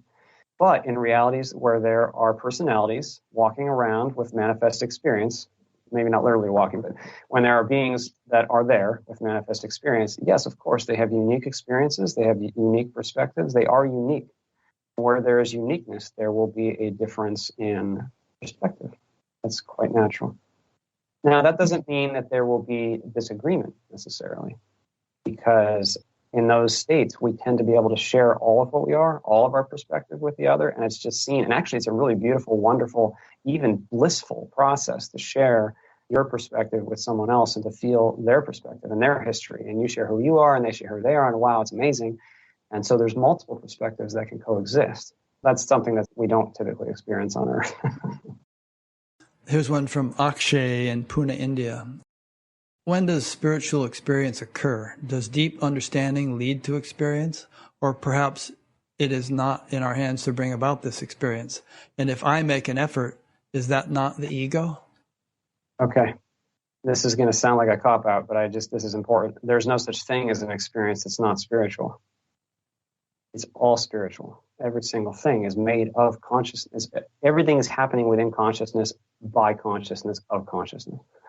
So then what happens is, though, we experience being separate, and the separate self operates through an ego. And so when it grips onto that ego and it's trying super hard, that tends to actually create more of a distance, even though there's not actually a distance, but it tends to create more of a perceptual distance, because now we're deeply associated with this need, I'm separate, so now I got to find this answer.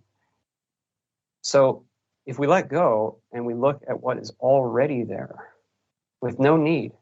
No need. There's no requirement on you. There's no stress. It's already there. So does that mean it's something you can go do? No, I mean, I agree that as the separate self, you can't sit down and go do it. I can't go sit down and meditate and make myself have an out-of-body experience. That's not how it works, because that's my separate self. That's not how it works. But if one is willing to fully be alert and to feel everything and to be fully present with reality, those larger parts of ourselves can rise up all on their own. And then they're just there. They always were there. It's just we were so deeply associated with the story that we couldn't see them. So what's the activity I can do? What can I do? It's not really an activity, but if you want to name one, it's meditation, because meditation is simply setting aside the time to investigate very objectively, rigorously. Go look at your awareness. Go explore what consciousness is when not lost in the story, not associated with the constant thinking. When someone can know what they are without the thinking is like they're like dreams. Thoughts are like dreams. We associate with this thought and our the whole day. I'm thinking this, I'm thinking this, I'm thinking this. And by the time the day's done, we had about 1,000 dreams, all these individual thoughts. It's all I am, and we hurt and we're suffering because we're associating with all these thoughts. Well, it can be then beneficial to spend time associating with the deeper awareness that knows the thoughts, because if we do that all on its own, our higher nature can just kind of gradually rise up, and we gain experiential familiarity that we are not our thoughts. And there is an incredible freedom in that. So I don't know if I spoke to the question successfully, but it sounded good. Better answer than I would have come up with. Also, I would say that if you do a practice of meditation, it's an effective one, then the oppressiveness of your thoughts diminishes over time. They become, firstly, less cluttered, less frequent, because usually the mind is full of all kinds of chaotic static that doesn't really serve any purpose, so all that stuff goes away. But then also thoughts are not so gripping and dominating as they might once have been. And if an inappropriate thought comes up, it's possible to kind of nip it in the bud or catch it near the source from which it arises and not have it carry you off on an undesirable tangent. Exactly. Okay, here's a question from Wesley Morton in Oregon. I sometimes wonder if the Earth is a prison planet. The energy is so dense with so much darkness. So many people are living hard lives. Australia was initially colonized with British prisoners and social outcasts. Is the Earth analogous? Is this a dimension where outcast beings get sent to do hard time? I feel the answer is no. What's interesting about the Earth experience is that we get to apply the meaning. So if we see a world that is trapped, we see examples of that trappedness in our own history, Australia, for example, we tend to then impose that interpretation on the experience, and then we wonder, am I understanding that correctly? Because we've interpreted it that way because of what we've seen, our own perceptions and our own pain. But that is I'm not discounting that perspective. I'm just saying that is a rather duality-focused idea. It's a kind of earth-learned. And who we are transcends that duality. Typically, when a spiritual idea is, I recently heard this idea that don't go into the light because reptilians are using us to reincarnate over and over, and they're siphoning our energy off. I've heard that a few times. That's another example I feel of, well, we see a world of duality and struggle. So we then interpret it and then impose that interpretation higher up. We think that's the way reality is, so the higher reality must be that way too. No, the higher reality is based in total freedom and love and joy. And we tend to take the painful interpretation that we bought into and impose it up the ladder, so to speak. So the good news is we are actually free to apply the interpretation and to reevaluate it. So that's a really key point. It sounds maybe not so important, but it's very important that we have the ability to apply the interpretation onto this. This experience is super dense, super low vibration by comparison, but it also is neutral, the Earth experience. We, out of our fear, apply so much negative fear-based interpretation because we have yet to evolve to integrate all of it. It's just high contrast, but neutral. Yeah, and what you've been saying is that living in a dense dimension, a dense planet, is not a punishment, it's an opportunity. That's why you came here. That's why we come here. because there's something that can be achieved here that can't be achieved just by hanging out on the other side. I guess there's just to put a lid on that. The whole purpose of our existence is evolution, to just continue to evolve to higher and higher levels of evolution. And if we could do that by remaining as angels or spirits in some kind of heavenly realm, we would probably do that. But we obviously can't because we don't. It's fair to say the purpose of what we're doing here is evolution. That's okay. But in the context of what you're saying, I would actually take it a step down, even one step further, which is the purpose is love. Evolution is just what happens when love and joy express and grow through choice. So love is really why. It's really about love. Love is the real reason. Love is our purpose and our reason, and it is the power. Evolution is a more neutral term of the process of us growing and evolving, and it's happening. So I'm not discounting that. I just want to point that out. Perhaps we could define evolution as the process through which we become capable of expressing more love. We become conduits for greater and greater amounts of love that we can sort of infuse into the world. I agree with that. It is simultaneously what we already are, and it is something that grows and refines as we integrate manifest experience. Sure, if we already are that, fine. But if we can't, if it's not a living reality, if it's not something that we can experience while engaged, let's take it a step back. I mean, why did the universe manifest in the first place? Wasn't it just sufficient to just be unmanifest and just chilling all on its own, the source? I think perhaps there's something to be gained in having it become a living reality, some kind of expansion of happiness, expansion of love, which just wouldn't happen otherwise. Yes, it's an expansion of what is, an expansion of all that is. And we do that because we are immortal, loving, creative, powerful beings who are going to do even that. We are so loved and so free that we'll even come and be human to integrate this level of contrast. I'll even go to a place where I'm going to get so grumpy and upset because this world hurts so much, and I'm going to wail and rage for 80 years. We're so loved that we're able to make that choice. And it's so very important then that while we're here, we do make loving choices now that we're here, because we came all this way. It's like that quote you read. It's like a waste of a precious opportunity if we can't make this place better, bring love to each other and to the world, and grow in the love of what we are, and that's a loss. But if we can do that, oh my gosh, it's so beautiful, because that's what we are. It's all about love. It's all about love in even the small ways. It doesn't need to be a big, huge, I moved 3 mountains and made $1 million. I mean, it's nothing about that. It's the smallest act of love is unto itself worthy for the whole universe, Like one act of love, almost like the whole universe celebrates and is celebrated when there is one true loving act. Just one. It's beautiful. In your book, I heard you discuss people who do bad things when they're on Earth, and then what happens when they die, and so on and so forth. And we don't have to dwell on the horrible things people do. We hear them on the news every day. But in your understanding, what awaits those people when they drop the body? Is they cross over the other side and get a pat on the back, hey, great lifetime? Or is there some kind of retribution or learning or something they have to do to atone or to learn so as not to do that kind of thing again, or what? Yeah, so there are two very important points that are simultaneously true. And once again, this might sound like a paradox, but these two things are 100% true, both of them.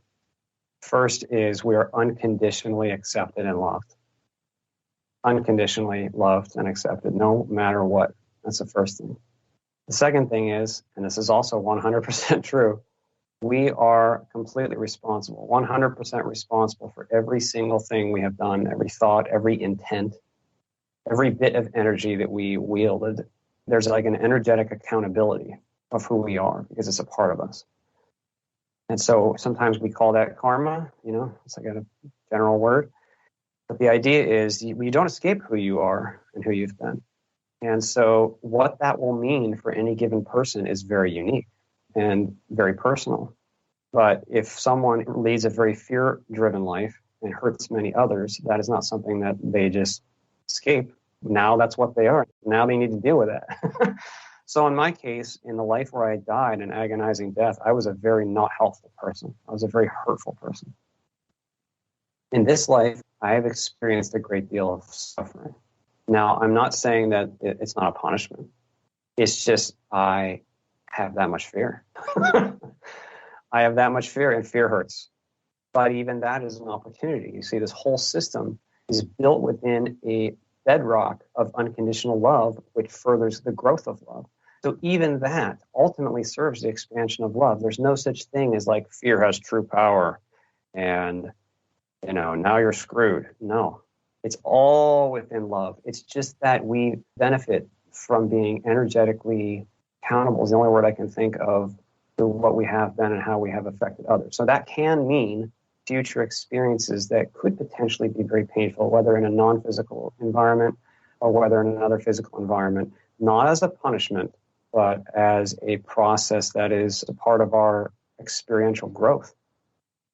Yes, and certainly not any kind of eternal hell or anything like that. I doubt that you would say that, No. that either hell or heaven, although they may exist, are eternal. Well, there's no such thing as an eternal hell. Absolutely not. That is a super good example of how on Earth we like to take the extremes of duality and see how far we can take them. Yeah. And now millions of people believe in eternal punishment. Like, holy cow, can we think of something more terrible? The limits of our creativity are such that we will even come to an experience like Earth where we can try to perceptually get our heads around the idea of eternal punishment. Like, wow, we'll even consider that idea. That's how bold we are in our expansion. But as for heaven being eternal, so it depends on what you mean by the word heaven, but I will simply say that our true nature is bliss and joy and freedom, and it is eternal. I think how I would distinguish here is that there's said to be a sort of a very, very subtle relative realm that's celestial and then heavenly, and that there are worlds comprised of that one could dwell in. But since they are relative, they are not eternal. But then the self to which you allude, the Brahman or the supreme self, that is beyond the celestial. It's absolute and therefore doesn't come and go. And we are that always. Yeah, I agree with that. Exactly. The eternal self can engage in temporary. Any experience that is a manifest experience is limited by definition because it's manifest. So it's not forever because that's not what manifest means. It's not what limited means. Good. Here's an interesting question from Rob in Newburyport, Massachusetts. Any knowledge about different types of earthly veils? Do we all, regardless of our life's path, have access to our higher self, or are there paths where the veil is so thick that any attempt to seek is severely muted to suit the incarnation purpose? Yeah, that's a really good question. I can't say with certainty, but I know that with what I felt in my pre-birth experience, that I know the veil is organic and unique to the individual, and it does suit the incarnation purpose. So that to me implies, at least, that a veil could be thicker or thinner. It's pretty crude language, but it implies to me, at least, that a veil could be purposefully thicker or thinner. In this case, I asked to have a very small amount of memory, and I did. That was intentional. They told me it would make this life even more difficult if I did that. Had a small amount of memory, but I knew that even that contrast was an opportunity for growth. So I imagine that in some instances, perhaps even a more rigorous veil could even be helpful, potentially. But I don't know for certain. I just know that the veil is not just like a hard rule. It is a personal, organic thing. And the depth to which we associate with the stories of our life is the depth to which we're veiled. So children, they come in, they're not super associated with any stories yet. So their veil is quite permeable. They'll come and go pretty commonly. But then as they get older and as they learn their identity and as they, they get older, and then eventually it's like, oh, this is all there is. And by the time you get to be an adult or an elderly person, you've got a whole lifetime of associating with certain earthly ideas and thoughts and stories. That makes the veil be experienced as thicker. because that's the nature of it. The more we associate with it, the deeper it feels. But is it ever like fundamentally obscuring us? No. Our true nature is always what it is. And so the veil can only obscure. It can't actually change what we are. The fact that you're listening right now and you're conscious means that you exist beyond the veil. Because consciousness is already connected to all things. You are already your higher self too. The higher self is not someone else, it's you. Here's a question from Suzanne Stroud in Sugarland. I guess that's Texas. I think there's a place in Texas called Sugarland. In your experience, how can we become more consciously aware of our connection to God or the universe? That question is incredibly personal. It's very difficult to speak to. Personal meaning it's different for different people? Because each soul, okay, like I know when we look around at each other, we see a bunch of humans that all look kind of the same, and we're all kind of like male or female and living our lives and eating food and all that. Every soul is so unique. Every one of us is so incredibly unique. And then we've converged into this kind of a shared experience. So I say that in the context of the question because the soul is so unique and because our experience is so personal. Each person's experience with the divine is very unique and personal. And it's important that we honor that process. I have a short section in the book where I try to give some general points to consider about that, but I'll just make a couple points. One, follow your intuition because the deeper parts of you know. Whether or not you're willing to look at your own crap enough to see what's actually blocking you from the love and joy of who you really are, that's another matter. But if you're willing to actually look and listen to your intuition, there is guidance there. We're always being guided not only by ourselves, but by our non-physical friends and, by spirit in general. I'll just mention meditation again, because as you mentioned before, Rick, about how meditation helps you not associate so firmly with these dense thoughts. They come less, and then it's less of an oppressive grip with each thought. That is a move towards what you really are when you lessen that grip. Because now you're not as tightly grabbing onto the story, you're letting go. And as you let go, what you really are is able to just rise up to the surface on its own and be known. What you really are is divine always. And so that process can be very personal, but I found it helpful to... There's one thing that Tom Campbell said in one of his videos that at the moment, this is 10 years ago, but really helped me when he said this one sentence. He said, "You are already on the other side of the veil right now." I'm like, what the heck? Really? What? I am? What are you talking? I don't see that. It doesn't look like... But with that in mind, when I meditated, I really became aware that indeed, I wasn't actually here. Our own assumptions can keep us separated. We believe so much in distance. We believe so much in, this is my name, and this is my job, and this is who I am. If we are willing to let go of that and be fully present with exactly what the present moment is, we're not making anything up. You don't need to make up any stories. You don't need new thoughts. You don't need a new belief. Go experience what is your living awareness right now. I think that can be really helpful as one seeks to then experientially find the divine part of themselves. I think the most important thing that I can say is whoever's listening today, I want to remind you that you are so deeply loved. It's not just a faraway fairy tale thing. It's not just a religious belief. There is such a profound, universe-shattering love for you specifically. And I know we feel veiled from that. But please be reminded of that and maybe even feel some of it within you today. We are not the fearful stories of our lives. We're not. We get wrapped up in these deep roles. I know it's very deep. It's very convincing. This is a heck of a thing we got going on here in the physical.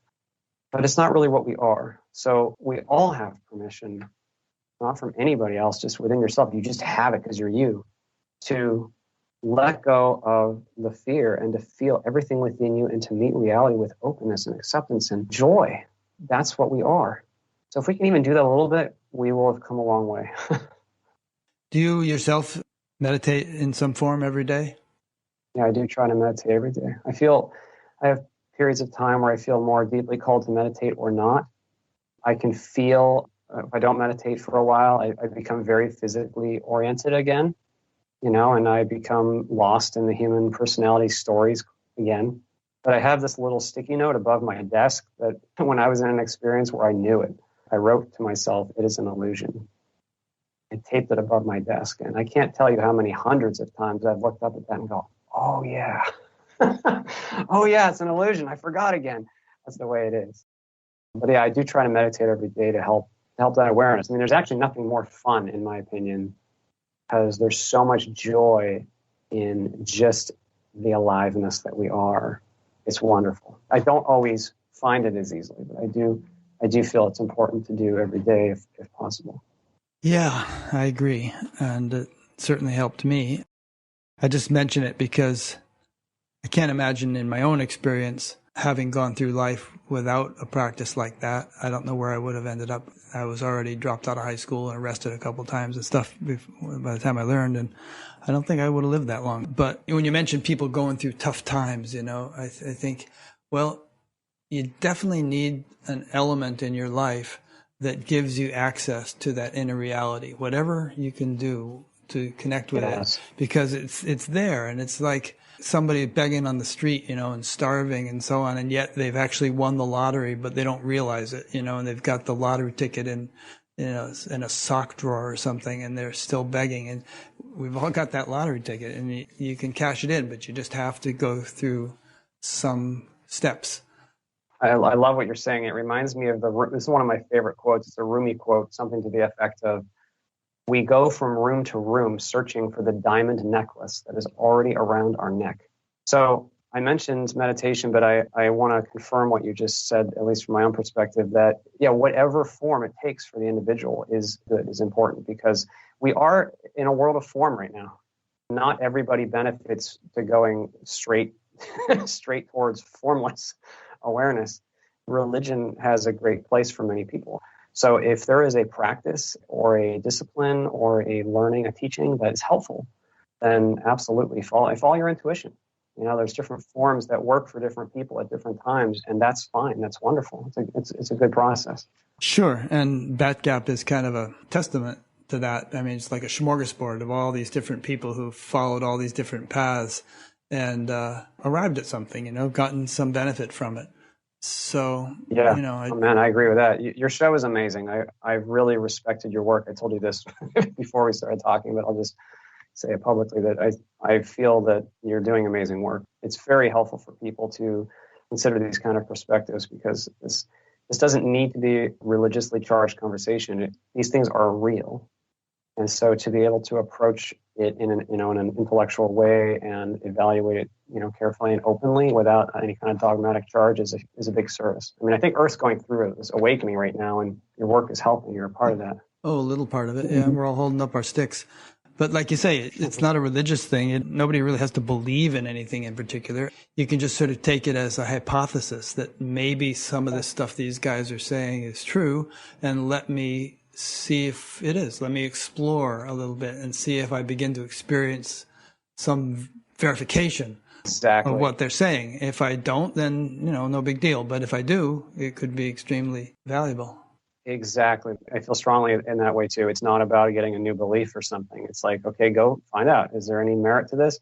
And if this kind of conversation does not resonate with your reason, discard it. It's okay. Follow your reason and follow your intuition both. It reminds me of a quote from the Buddha. He said, "Don't believe anything because anybody says it." He said, "Even if I say it," the Buddha, "work it out for yourself and go by your own understanding, your own experience, and, prove it or disprove it. But, don't take it on faith." Exactly. Good. Well, I guess that's a good enough note to end on. All right. Well, thanks so much, Christian. I knew I was going to enjoy talking to you. I certainly enjoyed listening to you many hours by listening to this book. And I'll have a link to it on your page on batgap.com. People can hop over to Amazon and get it if they want to. The book is available for free too. It's definitely not about money. Uh-huh. It's all on Google Books. If you go to my website, awalkinthephysical.com, go to the books page. The third link down is a link to the Google Books entry. Just click read for free and it's all there. Make sure I have that link too. I can put it on your Batgap page. Can you download it there, or do you have? No, you have to just watch it on your. But it's all. You can read it on your screen. Okay, great. You can read it on the screen. Oh, wait a minute. One more question came in from Sammy. Let's read this. This is from Sammy in Aurora. Could mean Aurora, Illinois, I don't know. How has this awareness affected your closest relationships? Yeah, that's a good question.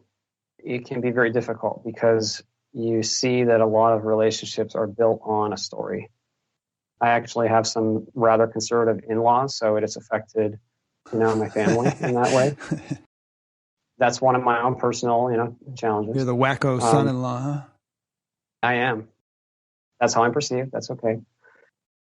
There is no need or room for fake relationships very much anymore because it's not necessary. So some relationships can fall away very easily, but others can arise even with what we would call complete strangers that are very deep.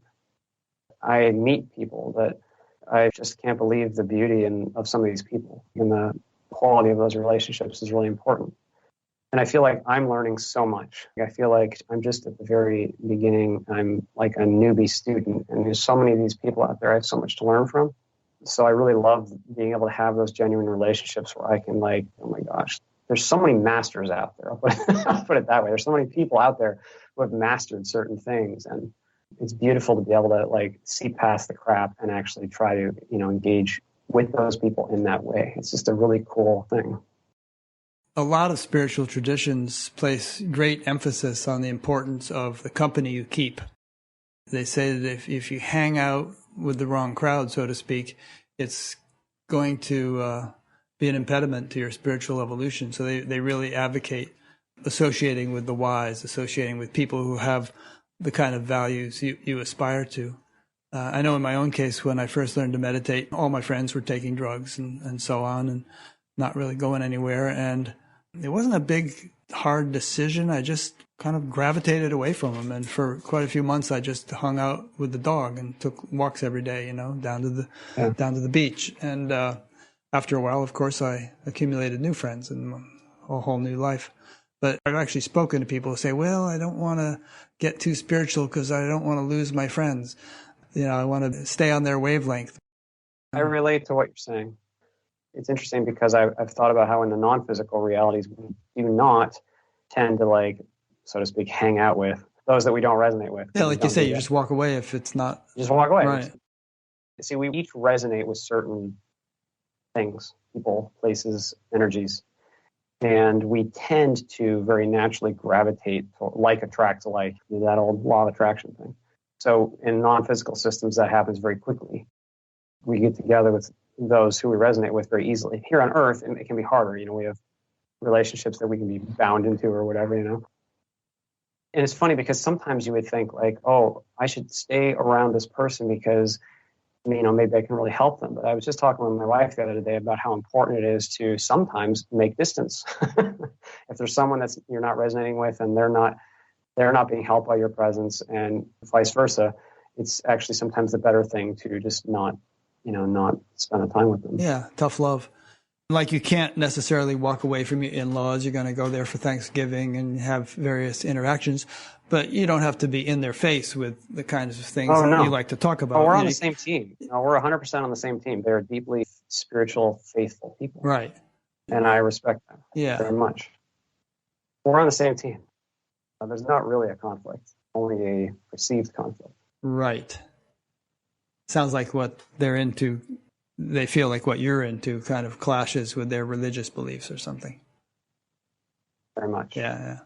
But it doesn't. I know. We are all, it's just a role that we're playing, and there's not even a need to, I do get, my ego gets triggered, but there's not really a need for any conflict because they're just playing their role. Here we are, we're playing these roles. We're all totally deeply engaged in the human thing. I get it. That's the way it's supposed to be. Just tell them you happen to know that Jesus loves you.